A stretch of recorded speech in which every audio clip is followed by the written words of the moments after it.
Hi, YouTube.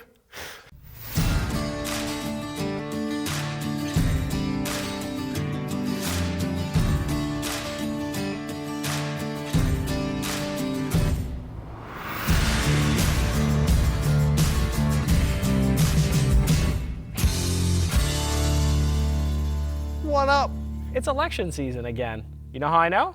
Because every presidential wannabe is coming out of the woodwork and promising me free stuff. Free healthcare, free childcare, free income, free college. I swear, I was watching the debates and I kind of expected Beto O'Rourke to come out with a t-shirt cannon. But you know, giving away free stuff or promising free stuff, that's nothing new, right? So we all remember the infamous Obama phone where President Obama was giving away phones for free.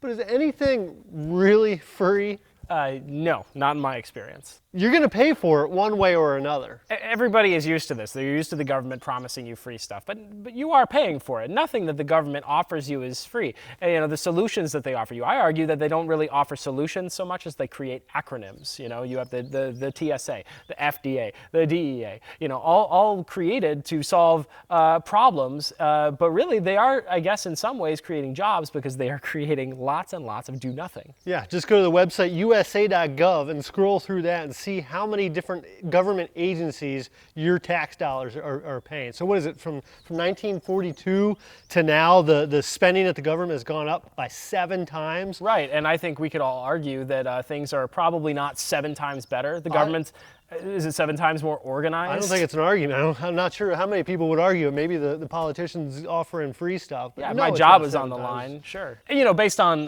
you know, the numbers, the things aren't going to really necessarily get better. You know, the Congressional Budget Office, or CBO. Yes, the CBO, you know, has put out statistics to show that they expect spending to increase to some insane degree. 142% of GDP. 142% of our GDP that we are going to be spending on this, you know, to create probably new acronyms to help us manage all this free stuff. Yeah, to help us manage all of this free stuff that we're going to get. The biggest one, which is on the tip of every politician that wants to get in the White House right now, is college, education. Everybody's promising free education and what that means for voters. And of course, they're going after the young millennial vote that sure, we want free education. We haven't saved up for anything, but it's a absolute farce. The numbers don't add up. Well, and let's talk about the state of college today, okay? So, you know, the value of a degree has plummeted. At the same time, costs have skyrocketed. So, of course, people are coming out today. They're not able to get a job, or, you know, they're getting a job that in 2 years, Amazon's going to replace them and have a robot handling logistics for that warehouse, you know?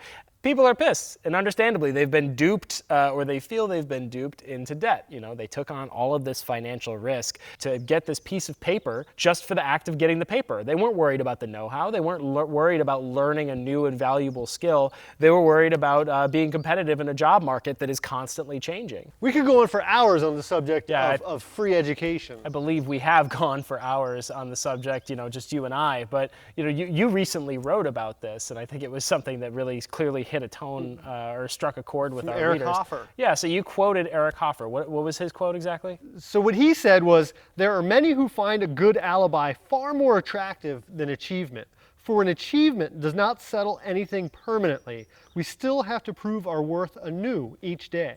We have to prove that we are as good today as we were yesterday. But when we have a valid alibi for not achieving anything, we are fixed, so to speak, for life. Yeah, fixed is right. I mean, that's a very nice and lovely quote, and I'm sure it's going to be inscribed on a lot of locker doors.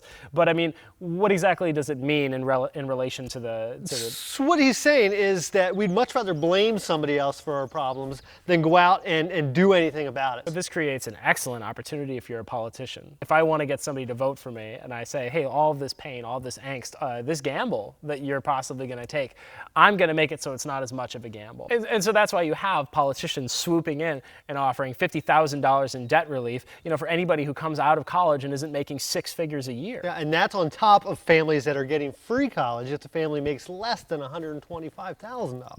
Right, so you should aim for success, just not too high. Not too successful, then you won't need the government. And so this is all adding up to, you know, over $1 trillion in new expenses for these depreciating degrees, you know, but it's free, right? So it's exactly what politicians want. They want a dependent populace and constituents that are voting for them and getting them to stay in the system. And so, while we're talking about college and maybe not so favorable of terms, and we're talking about politicians, let's talk about an idea that you had that I think, in your words, makes you unelectable. The idea of required service, which, please don't tune out.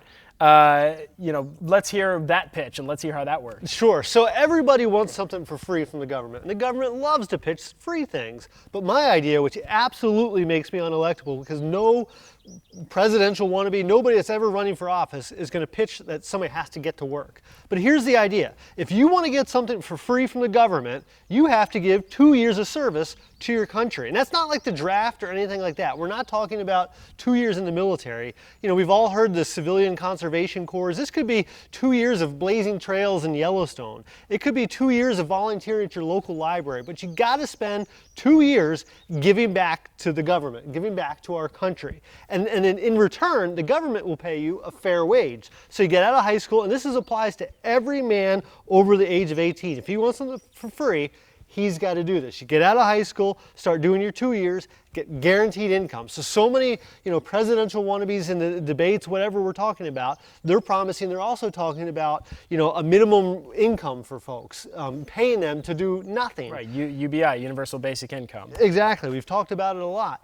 But this is the same idea, but instead of something for free, you have to work for it. If you want to get money from the swamp, you're going to have to go into that swamp and swim there to understand, get the know-how of how exactly that system works. Yeah, I think it's an interesting mix of people having to learn how the sausage is made and getting the value there, but also people having to work. I think that's going to be what most politicians, why most politicians would never touch this. But here's the kind of the kicker I didn't mention. It's optional. You don't have to do this, but if you don't do your 2 years of service, the safety net's gone. Yeah. So you can do whatever, you can opt out of the system, but don't come to Uncle Sam and say, hey, I need a bailout for my student debt. So here's probably the best part of that. It does 3 things for Americans. First, it breaks the cycle. It gets people, everybody complains they're in a poverty cycle, they can't get out of it. Here's a guaranteed job with guaranteed good income. It creates opportunity. It gets people out of cities, out of rural America, and gets them into places they would never see. Go up to Alaska and blaze trails. I got some perfect trails for you up there that the Forest Service would love help. Is there Wi-Fi? No, there's no Wi-Fi, but the third thing is that, and you'll like this, it helps to rebuild the American spirit. World War II, everybody talks about the greatest generation, how everybody was chipping in. This is an opportunity to do that again. Start tearing down some of the things that divide our country and get people actively involved in building our country, rebuilding our country, and instead of begging the system for things, they're putting into the system. Working side by side instead of angrily commenting at the bottom of a Washington Post article? Exactly. Instead of begging your politician to do something, go out there and stand beside them and see how, like you said, see how the sausage is really made. I think most people will be disgusted. So now we want to hear from you. Tell us your thoughts about free college. Go ahead, leave a comment below. And if you want to hear more about Andy's required service plan, go ahead and check out the links in the description, okay? I'm going to throw some links in there to Manward Press, where we have the entire plan as it's laid out. Take a look and let us know what you think about that as well. Here's to making America accountable again. Hey, thanks for watching. I hope you enjoyed it. Make sure to leave your comments below and to subscribe. And don't worry, it's free.